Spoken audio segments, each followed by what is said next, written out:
You may think I hate the CBC. You may think I want to shut it down. Nothing could be further from the truth. As the CBC turns 75 years old, I reveal my plan to save the CBC. Tonight on The Source.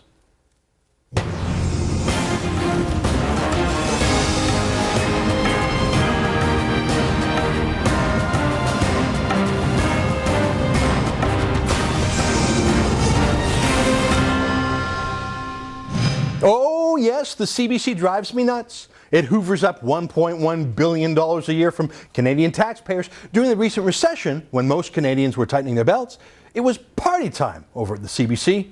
James Moore, the CBC's chief advocate in the supposedly conservative cabinet, just can't get enough. Under the Broadcasting Act, the CBC reports to Parliament through Moore. It's not just the free money, though. It's the other gifts from the government, like the exclusive broadcast rights to the Canada Day festivities on Parliament Hill. I mean, seriously, what kind of country sells the rights to its National Day celebration to one broadcaster and bans all the others from covering it? That's crazy.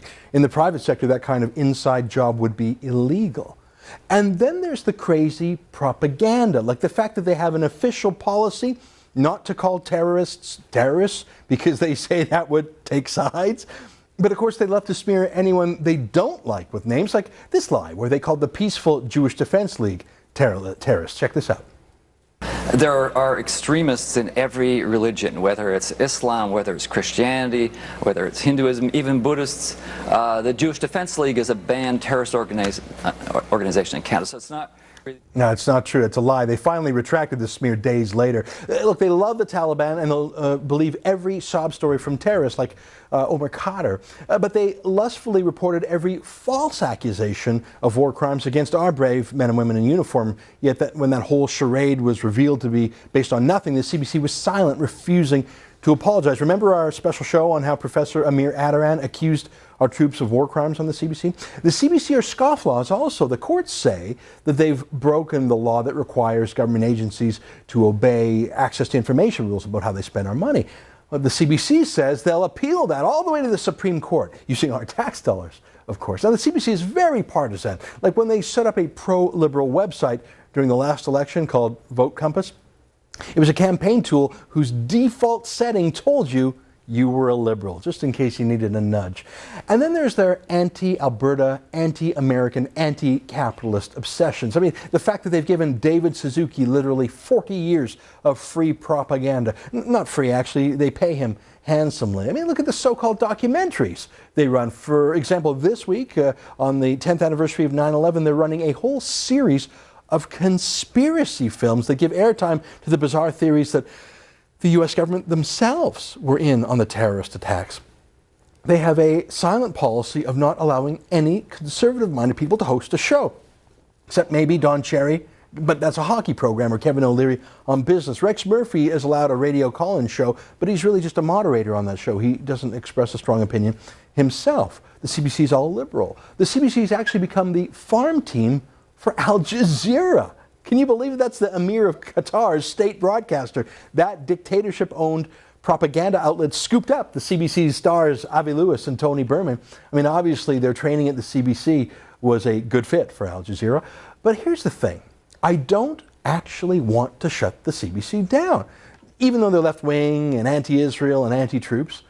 I mean, why would I? I don't want to silence any voices in our national discussion, even the political extremists over at the CBC. I don't believe in censorship. I just don't believe in a government-owned TV and radio station any more than I'd believe in a government-owned newspaper. I mean, seriously, what self-respecting journalist would work for a newspaper that was owned by the Canadian government, subsidized by the Canadian government, and whose publisher was appointed by the Canadian government? I mean, sadly, although the answer to this question is too many journalists love it. And it's, I don't know, it's frustrating. The answer, though, is not to shut down the CBC. And it's certainly not to shave the CBC's $1.1 billion budget, by 5%, as James Moore says he might. The answer is to set the CBC free from the government and let it chart its own course. We need to challenge the bizarre notion that the government should own a TV station. I mean, it's un-Canadian, it's inappropriate for a free country, and it's out of step with an era of democratic and free press. And You know what? By giving the CBC $1.1 billion of taxpayers' money, the government distorts the media marketplace. I mean, how on earth could a private broadcaster compete against a subsidized competitor, whether it's bidding for the broadcast rights to a sports event or even to hire top talent? Now, the CBC is turning 75 years old this year in an era of hundreds of TV stations on your cable box, hundreds of radio stations on satellite radio, and countless more sources of media from your iPhone to Netflix to YouTube. I mean, to spend $1.1 billion on one favored network is a crazy idea that would never be accepted if it were introduced from scratch today. I mean, it's clear the only reason it keeps on happening is inertia and James Moore's bizarre love affair with big government. Take a look at this. Our campaign commitment, we stand by the public broadcaster with record funding. The reality is, the budget for the CBC in budget 05-06 increased money for the CBC. 06-07 increased money for the CBC. 07-08 increased funding for the CBC. 08-09 increased funding for the CBC. 09-10 increased funding the CBC. Our government, we kept our campaign commitment. We said we would maintain or increase funding for the CBC. We've done that in every single budget. We've sent a clear signal and a consistent signal that we have been supporting the CBC with over $1 billion investment in every single one of our budgets. We have increased funding for CBC. We made a very specific campaign promise to either maintain or increase funding for the CBC, and that's exactly what we've done.